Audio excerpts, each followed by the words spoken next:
Сегодня в Госсовете продолжилась череда докладов о результатах работы за прошлый год. Свои показатели депутатам представили два омбудсмена по защите прав предпринимателей и по правам ребенка. Как мы видим, у Ирины Волынец информация получилась более объемная.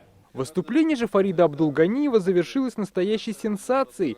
Бизнес-омбудсмен доложил, минувший год для малого и среднего бизнеса получился особенно сложным. На уровне страны и республики оперативно были запущены меры господдержки. Совместными усилиями нам удалось не допустить обвала экономики и массового сокращения количества предпринимателей, но предстоит сделать еще больше для того, чтобы вернуться как минимум на период, который был до пандемии. И для этого экономического роста депутат Олег Коробченко предложил обратиться к Госдуме и ввести во всей стране налоговые каникулы для бизнеса. Выйти с предложением на Госдуму о том, чтобы внести предложение на налоговые каникулы хотя бы 5 лет для производителей МСП. Безусловно, предложения надо такие рассматривать. Если вы их сформируете, мы как аппарат уполномоченного внесем тоже свои предложения. 5 ли лет, 3 ли года там, все это дело вопрос обсуждаемый.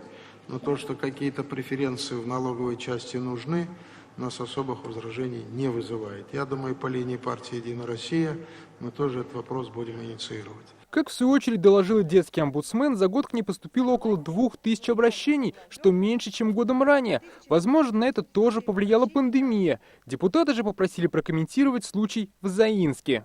Принимали ли участие по случаю в городе Заинске? И какие таких случаев, это не первый случай, такого громкого случая такого не было, но такие были случаи занятий детей. В Заинске? В Заинске, да. Это по случаю пожара? Да. Да, пожалуйста. Да. Не считаю, что нужно наказывать детей, потому что детям младшего школьного возраста, которым родители не объяснили вообще, что такое памятник, что такое память героев. Поэтому здесь нам нужно бороться не со следствием, а с причиной. А причина – это работа как с семьями, так и с детьми, так и со школой. Почти без вопросов депутаты сегодня приняли так называемый блок законов о реновации. При комплексном развитии территорий гражданам предоставят равноценное и равнозначное жилье. Также те, кто будет вынужден переселиться, освободят от взносов на капитальный ремонт своего прежнего жилья. Над этим законопроектом работали сразу несколько депутатов из разных партий, и все поправки были связаны с защитой жилищных прав граждан. А равноценное – это в рублях, равнозначное в метрах.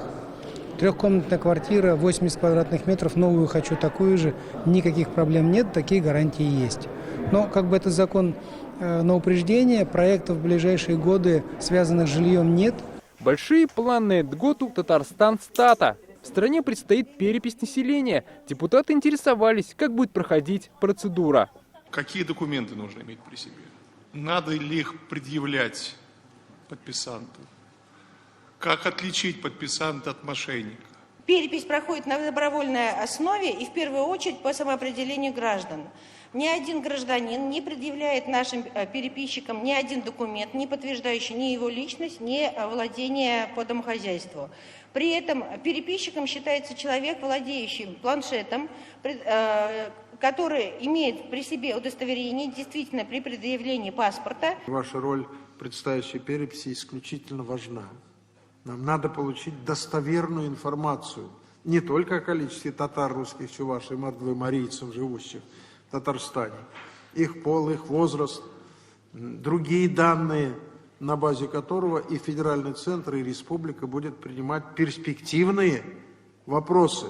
Обязательно, без ошибок, сведения о себе депутатам предстоит представить уже в ближайшее время. До 1 апреля необходимо подать декларацию о доходах и имуществе.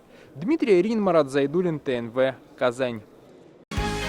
Закажи рекламу на ТНВ. Телефон в Казани 5 705 100.